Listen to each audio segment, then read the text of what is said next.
Νίκη μύθη νούμερο 5. Είμαι σίγουρος πως το συγκεκριμένο το σημερινό μύθο πάρα πολύ τον νομίζαμε λάθος για πάρα πολλά χρόνια. Από τις μαμάδες μας, γιαγιάδες μας.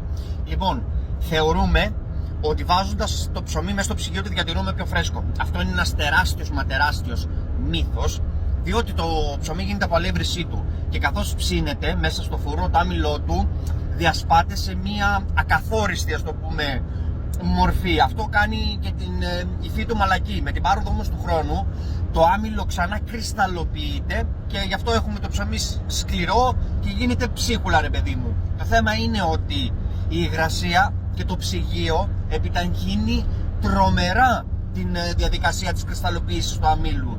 Δηλαδή το κάνει να μαγιατέρει και να μουχλιάζει πολύ πιο γρήγορα από ότι θα το είχαμε σε μια πετσέτα τυλιγμένη σε θερμοκρασία δωματίου, σε ένα σκερό μέρος έξω στο ντουλάπι της κουζίνας, παράδειγμα. Άρα το να θεωρούμε ότι βάζοντας το ψωμί στο ψυγείο το διατηρούμε πιο φρέσκο είναι ένας τεράστιος μύθος.